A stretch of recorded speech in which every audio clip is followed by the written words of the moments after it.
everyone, welcome to the Feminist Review Podcast Series 2.0. The Feminist Review Podcast is a series of conversations between women and individuals who identify themselves as women to co-create and imagine an equitable society. These conversations are personal, raw, and intimate that discovers one's experience in our society around who they are, who they want to be, and who they are thought to be. The Feminist Review Podcast Series 2.0 is done in partnership with the British Council as a part of British Council-supported Women in Leadership project. We have curated this series specifically for feminist thinkers and leaders to come and share with us their expertise and their leadership journey to raise awareness, to inspire us, and to motivate us to be better leaders ourselves. I am Bharti Newar, Program Coordinator at Ujyalo Foundation, and we have with us today Sonika Manandhar, CTO and co-founder of Aloi. In our episode today, we will be talking about women leadership in STEM. Sonika ji, welcome to our podcast. Thank you. Sonika ji, let's begin with your journey of co-founding Aloi, yeah? So from being a graduate of Kathmandu Engineering College to working at Microsoft to studying exponential technologies and doing so many other things, what exactly inspired you to co-found Aloi? Yeah, so the starting point, can be when I was 5 years old or even when I was 27 years old, right? So I'd like to begin from 27 years old this time. So I was taking this public transportation that's called Safa Tempo, which runs around in Kathmandu, usually driven by women. And fortunately, on that day, I was in the first seat, like with the driver, right? And it was a women driver, and apparently she was very talkative. That was good for me because I got to know about all her rants, right? That's when I understood that she had a lot of trouble in terms of, they need to upgrade their batteries and everything. But financing was a huge problem. So the formal banks or, formal financing system was really not working for her. It usually either asked her for collateral or, the income history. And in Safa Tempo, income history is basically cash-based, right? So she was not able to prove anything to the bank. So why it struck me, then I want to go back when I was 5 years old when my dad started a tempo, driving tempo. I remember because I used to take tempo with him during weekends. I have seen in my family that my father had gotten this opportunity of different financial access from government subsidies and everything, starting as a tempo driver, not Safa Tempo, but just a tempo driver, and then having 2 tempos of his own, and then now the microvans and shares in the big bus company, right? So I've seen that journey of him from being a simple micro entrepreneur to, graduating and, making me able to be in this platform today, of course. So yeah, I've seen that, and I've understood from my family's journey that having proper access to affordable finance is very important for family, community, and in the entire country. So I saw that I can bring the same kind of opportunities to these women in Safa Tempo sector. So which is why I think Aloi made perfect sense, because what we do with technology is try to build trust between these micro entrepreneurs and the big banks so that they know where the money is going and so that the return on investment will come back to the bank. So that's the journey, let's say. Talking about your expertise in microfinancing, what exactly is microfinancing and what can be or are its impacts in low-income workers, especially women? So microfinancing or financing in general बारे नै कुरा गरौँ हैन. So what we have seen is अलिकति सानो ticket size भन्छ है, सानो टिकट साइजको फाइनान्सिङ चाहियो भने हामीसँग सहकारी छन्, लघु वित्तहरू हुनुहुन्छ हैन. त्यो भन्दा अलि if you want something higher than that, then that's where the gap is, okay? Because you're making that jump from small ticket size loan to micro loans to अलिकति bigger size loan हैन. So त्यो ग्यापमा चाहिँ कस्तो भइदिन्छ भन्दाखेरि सहकारी लघु वित्तमा पाइन्छ तर अलिकति हाई इन्ट्रेस्ट रेट हुन्छ, कहिलेकाहीँ पाइँदा पनि पाइँदैन हैन. सो माइक्रो फाइनान्सिङले चाहिँ कस्तो खालको रोल प्ले गर्छ भन्ने तपाईले जुन सोध्नु भयो अघि, यसमा चाहिँ कस्तो हुन्छ भन्दाखेरि जति पनि these MSMEs, micro small and medium enterprises हुनुहुन्छ, what they need is just that, to make that jump to scale their business basically हैन त्यो नपाएर चाहिँ धेरैजना अड्किराखेको पनि हामीले पायौँ कि एन्ड रिसेन्टली हामीले यो धेरैजना सफा टेम्पो ड्राइभर्सहरूसँग ओनर्सहरूसँग कुरा गर्दाखेरि चाहिँ के देख्यौँ भन्दाखेरि इभन गराजेसहरू भिजिट गर्दाखेरि we saw lot of Safa tempo just rusting there and I was like oh you know this is such a beautiful industry started with 714 Safa tempo all driven by women back in mid 1990s what happened right अहिले त 7000 पुग्नु पर्ने हो नि त खासमा त तर पुगेको छैन and it's basically very heartbreaking for me हैन सो त्यो कारणले चाहिँ अलिकति समस्या के हो भनेर बुझ्दाखेरि प्रब्लम नै त्यही नै अलिकति विशियस साइकल पुरानो खालको ब्याट्री युज गर्यो भने छिनछिनमा चेन्ज गर्नुपर्ने 4 लाख 6 महिनामा हाल्नुपर्ने तर यो अलिकति राम्रो ब्याट्री हाल्नलाई 10-11 लाख चाहिने त्यो पैसा कसैले नपत्याउने हैन सो अलिकति विशियस साइकलमा चाहिँ उहाँहरू गइरहेको चाहिँ हामीले पायौँ कि सो त्यो खालको जुन तपाईले माइक्रो फाइनान्सिङको रोल चाहिँ त्यहाँनिर ठ्याक्क फिट हुन्छ जस्तो लाग्छ so what they need is that microfinancing to make that jump just like what my father did basically yeah. You're also a climate leader, one that is recognized by the United Nations Environment Programme. Will you please tell us about concepts like green economy, green energy mobility, and how urgent is it for us to shift towards opting for solutions that are more quote-unquote green? There's no question important to definitely नै छ हैन there are no other options basically so specially नेपालमा चाहिँ किन important छ भनेर चाहिँ म राख्न चाहन्छु ग्लोबली कुरा गर्नु भन्दा पनि हैन नेपाल चाहिँ अलिकति धेरै क्लाइमेट चेन्जमा कन्ट्रिब्युट नगर्ने तर धेरै इफेक्ट भोग्ने खालको कन्ट्री चाहिँ हो त्यो कारणले पनि हामीले चाहिँ यो क्लाइमेट चेन्जसँग अड्याप्ट कसरी हुने भन्ने बारे चाहिँ एकदमै सिक्नुपर्ने र पाइला चालिहाल्नुपर्ने जरुरी चाहिँ देखिन्छ हैन अनि इभन यो कन्ट्री भित्रकै कार्बन इमिसनको कुरा गर्ने हो भने ट्रान्सपोर्टेसनले चाहिँ मेजर रोल खेल्छ के वर्ल्ड वाइड नै खेल्छ नेपालमा पनि खेल्छ हैन त्यो हटाउने के भन्छ क्षमता चाहिँ हामीसँग छ because we are very rich in hydropower but then हामी के गरिरहेछौँ त यो डिजल पेट्रोल चाहिँ इम्पोर्ट गरिरहेछौँ हाम्रो पैसा बाहिर पठाइरहेछौँ हैन अहिले जति पनि लिक्विडिटी क्रन्च छ हैन यो केसमा त त्यो पैसा सबै हामी कहीँ राख्न पाएको भए त अझ यो हाम्रो यति धेरै 43,000 मेगावाटको पोसिबिलिटी छ हाइड्रो पावरमा भन्छ त्यो त हामीले त बेच्न सक्छौँ के बाहिर हैन सो इट्स बेसिकली यो कार्बन क्रेडिट्स ग्रीन इकोनोमी जुन भन्नुभयो यसमा चाहिँ धेरै जोड्न सक्ने सम्भावना चाहिँ छ धेरै कन्ट्रिब्युटर हैनौँ तर यसलाई सल्भ गर्नको लागि अरू देशलाई पनि हेल्प गर्नको लागि चाहिँ यस्तो खालको टेक्नोलोजिजहरु चाहिँ हामीले टेक्नोलोजी नभनौँ एनर्जी चाहिँ हामीले बाहिर पठाउन सक्यौँ भने यो जति पनि फसिल फ्युल इम्पोर्ट भइरहेछ त्यो चाहिँ रोक्न सक्छौँ जस्तो लाग्छ हैन एक हिसाबले चाहिँ यो क्लाइमेट लिडर हुन्छु भनेर भएको चाहिँ हैन है सो यो आलोइ सुरु गरे एन्ड देन सफा टेम्पो सेक्टरमा काम गर्दाखेरि चाहिँ धेरै राम्रो राम्रो कुराहरू पनि सिक्न पाएँ आफै त अलिकति इन्भाइरोमेन्ट अवेयर खालकै मान्छे थिएँ तर त्यसरी एकदमै हार्डकोर रूपमा चाहिँ म थिएँ जस्तो लाग्दैन तर सफा टेम्पो इन्डस्ट्रीसँग काम गरेर राख्दा यसको हिस्ट्रीहरू बुझ्दा अनि यो सेक्टरमा काम गर्ने महिला चालक दिदीहरूसँग कुरा गर्दाखेरि चाहिँ कस्तो लाग्यो भन्दाखेरि उहाँहरू चाहिँ यति धेरै समयदेखि यो क्लाइमेट चेन्जसँग लडिराख्नु भएको हैन ग्रासरुटमा बसेर उहाँहरूले 30 वर्ष भइसक्यो कि इलेक्ट्रिक भेहिकल चलाउन सुरु गर्नु भएको हैन त्यत्रो समयसम्म यसरी क्लाइमेट चेन्ज के भन्छ जस्तो ग्लोबल च्यालेन्जलाई सल्भ गर्न हेल्प गरिराख्नु भएको तर क्लाइमेट चेन्ज भनेको के हो थाहा नपाइराख्नु भएको र उहाँहरूले पाउनुपर्ने जुन यो हामी ग्रीन फाइनान्स ग्रीन इकोनोमी भन्छौँ कति धेरै पैसा छ ग्लोबली हैन I talk because I am a fintech founder I talk a lot about finances so यति धेरै पैसा त एक्चुअली यहाँनिर उहाँहरूको ह्यान्डमा पुग्नुपर्ने हो नि त जुन चाहिँ पुगेको छैन कि सो त्यही भिजन लिएर पनि एलोइसँग काम गरिराख्दाखेरि चाहिँ यो रेकग्निसनहरू पनि पाइयो and then I always dedicate this recognition to the actual climate ninjas Safa tempo दिदीहरू और anybody who is working in the green businesses in नेपालमा चाहिँ अब तपाईको अलिकति leadership journey in Nepal तिर focus हौं so being in a leadership position here in Nepal and achieving what you have what are some mantras that you have acquired over time leadership mantra that's I think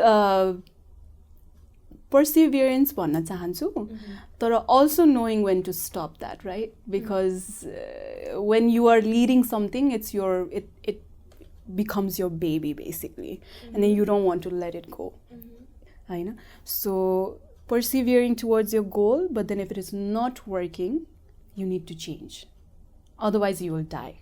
And I don't want to die, right? So basically persevere and know when you need to quit and then restart or kind of redesign. So त्यो नै भन्न चाहन्छु म चाहिँ.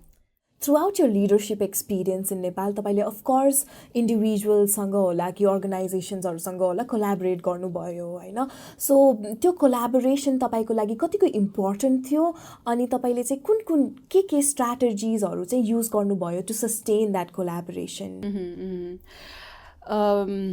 That's a very good question because it's very relatable, हैन, एक हिसाबले. So collaboration, definitely I think that's the key towards reaching anybody's goal basically. So suruma because we are a very young startup, so त्यो कारणले चाहिँ अलिकति and then we are both female founders, right? So we were perceived as two female founders talking about fintech company and talking about making social impact. You must be a non-profit. So त्यो cliche चाहिँ थियो.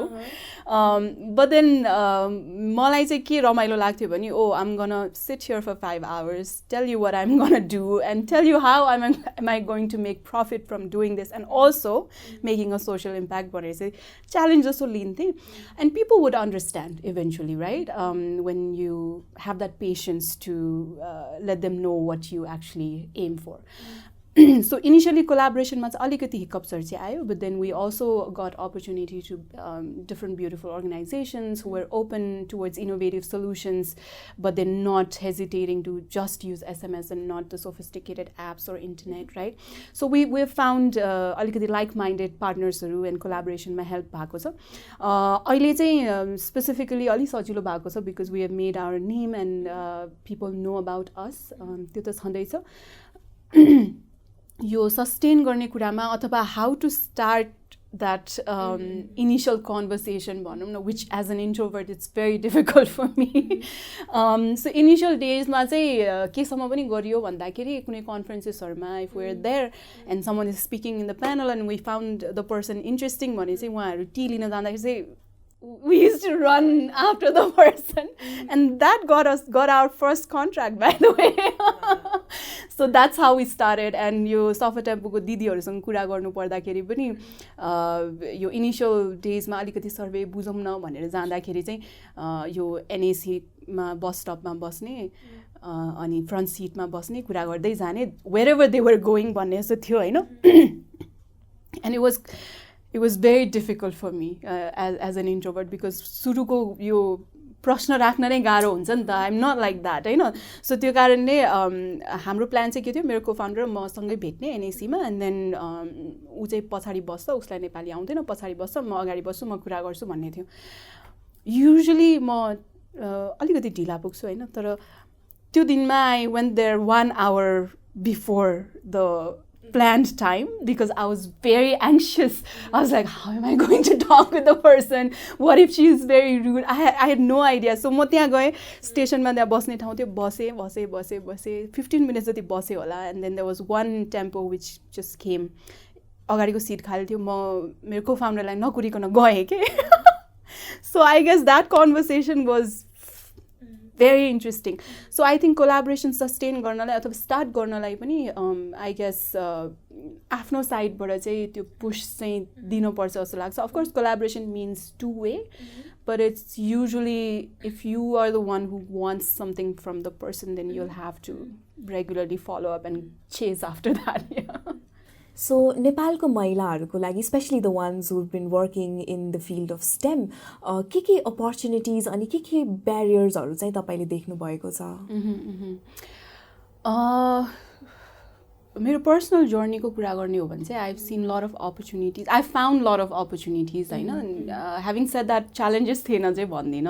यो जुन अघि नै पनि share गरिसके, so म एकदमै डिटेलमा त भन्दिन. So initial days मा चाहिँ when we were even trying to set up a company, there was a lot of questions raised just because it was two female founders talking about अघि भनिसके हैन.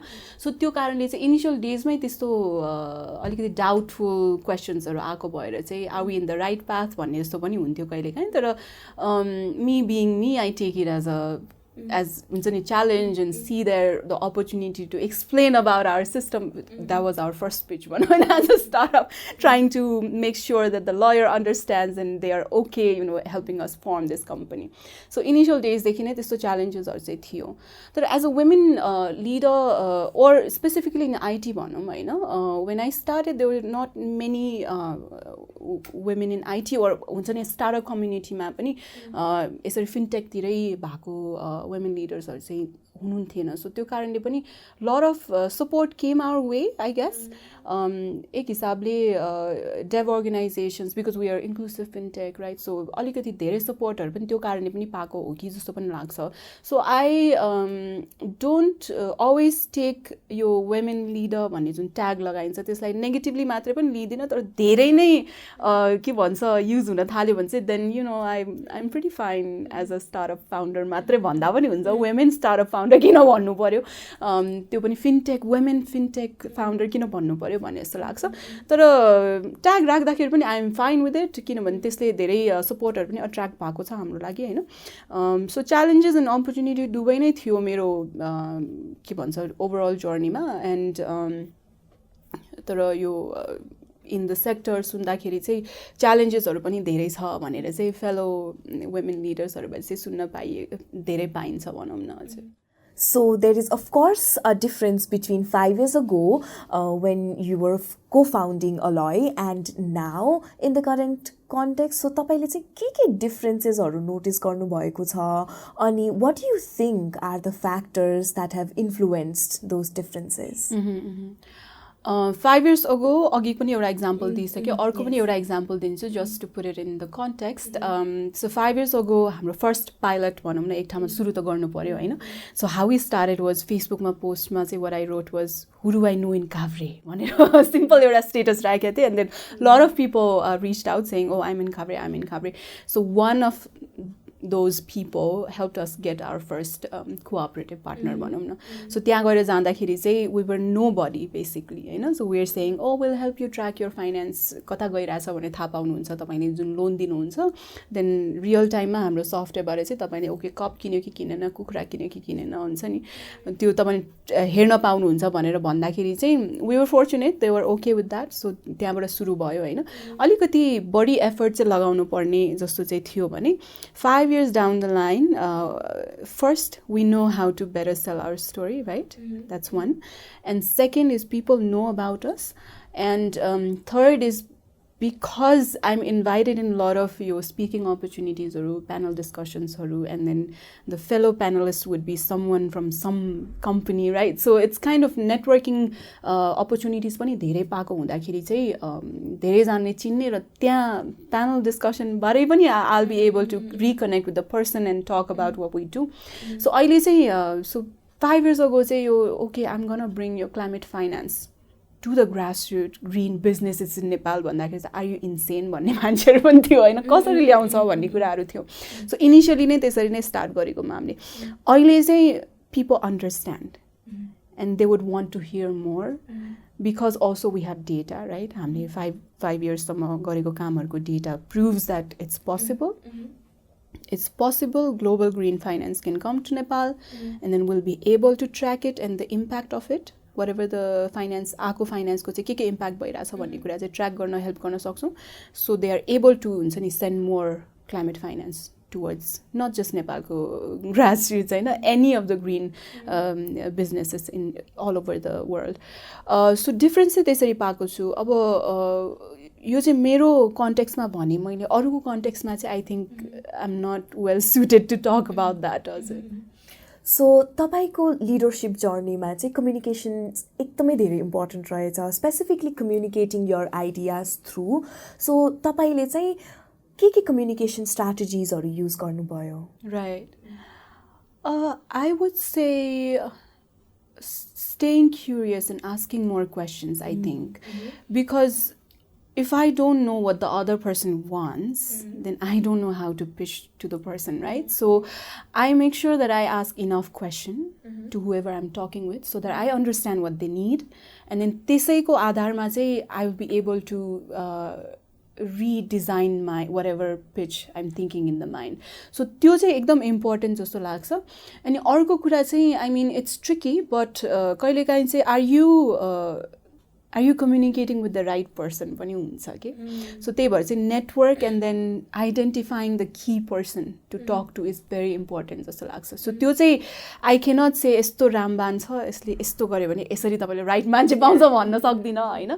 तर you have to go through the process to start yourself identifying who is important and who is right person to talk to भनेर चाहिँ गर्नुपर्छ जस्तो लाग्छ. So right way of communicating the important भइहाल्यो तर who are you communicating that to is very important also. So we're moving towards the end of our podcast.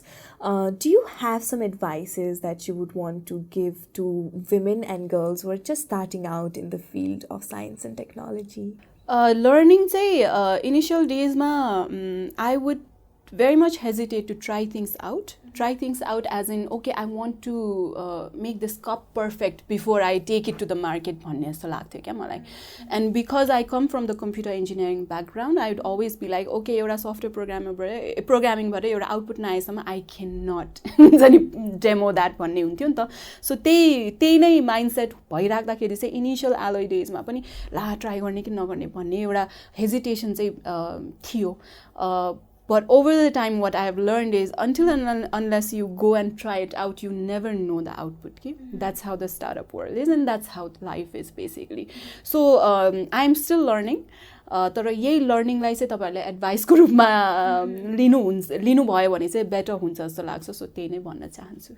Thank you so much, Sonika ji, for coming to our podcast and for this lovely and organic conversation that we just had. I learned so much from you. Thank you for inviting, of course. And thank you to our listeners and viewers. I will see you next time with another woman in leadership.